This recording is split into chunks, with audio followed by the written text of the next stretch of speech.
Hello, welcome to the audio of the Irish Politics newsletter. This article is about Donald Trump's misguided war and the blocking of the Straits of Hormuz. How not to war. Let's say you're the President of the United States, sitting in Washington one day, looking at your approval ratings, the economy is not great, and all anyone can talk about is a pedophile named Epstein and how you once knew him. You also might be involved in a massive criminal conspiracy. You get thinking, you know what would fix this? A war nobody wants. Not a heroic war or a defensive war, just a fidgety, misbegotten scuffle that looks good on TV until American soldiers are killed by an Iranian drone and the world economy has a nervous breakdown. Wars used to have goals. Now they're like bad tech startups with horror stories told on X. Everyone quits halfway through, nobody remembers what the mission statement is, and SoftBank gets taken for another couple of billion. Step 1. Pick a fight in some oil-rich corner of the map, where global trade depends on everyone not throwing missiles and drones at each other. Knock out 20% of the world's energy supply, then act surprised when petrol prices rocket and people start cycling again, not out of environmental virtue, but because they can't afford to drive to work. Congratulations, you've just concocted some fuel austerity and quite another, more deathly kind of austerity, where health and welfare budgets are slashed. Step 2. Look around for support. You'll find that your allies have suddenly developed a rare medical condition called strategic avoidance. They don't want to bomb anyone this year. They're busy with domestic problems, voters, hospitals, electricity bills. Naturally, you accuse them of moral weakness. Where, you demand, is the courage of the free world? It's in bed, nursing an Iraq/Afghanistan hangover, and doesn't want to come to your party. You toss a match into the oil drums of civilization, cut a vein through which a fifth of the planet's blood drains, then call it strategy, winning bigly. Step 3. Apply pressure. Try to bully your allies into agreement. Leak rumors to the press that they're unreliable, treacherous, French, or even worse, English. Talk about shared values in the tone of a man shaking his empty wallet. Threaten sanctions, tariffs, and all manner of terrible things usually reserved for enemies.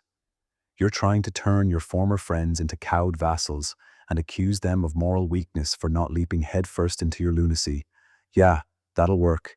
You browbeat them anyway, threaten more sanctions, and wrap it all in the flag, promising that democracy will triumph just as soon as you can remember what the objective was, what year it is, and get off the fucking mad tangent about a ballroom.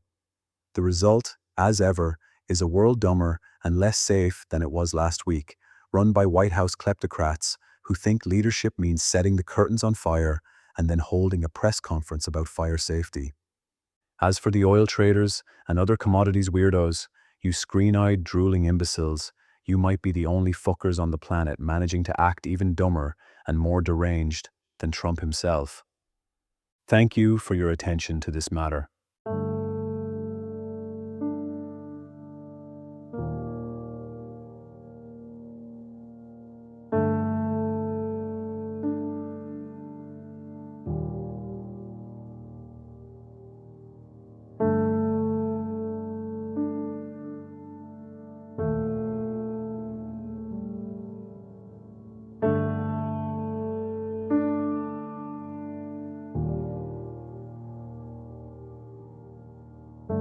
The rain is falling on the hills of gray,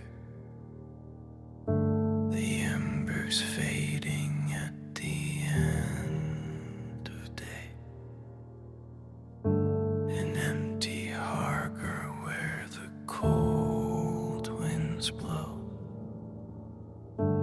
carrying secrets from the long ago.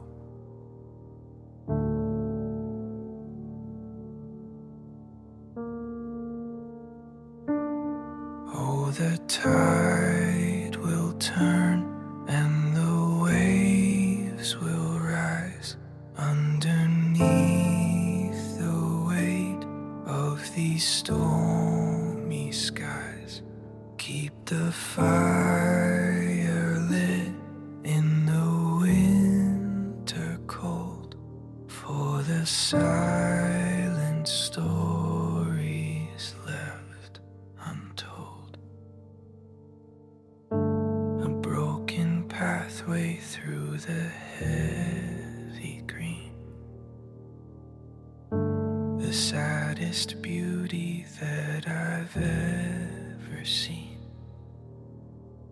We walk in shadows of the lives we led, remembering every single word you said.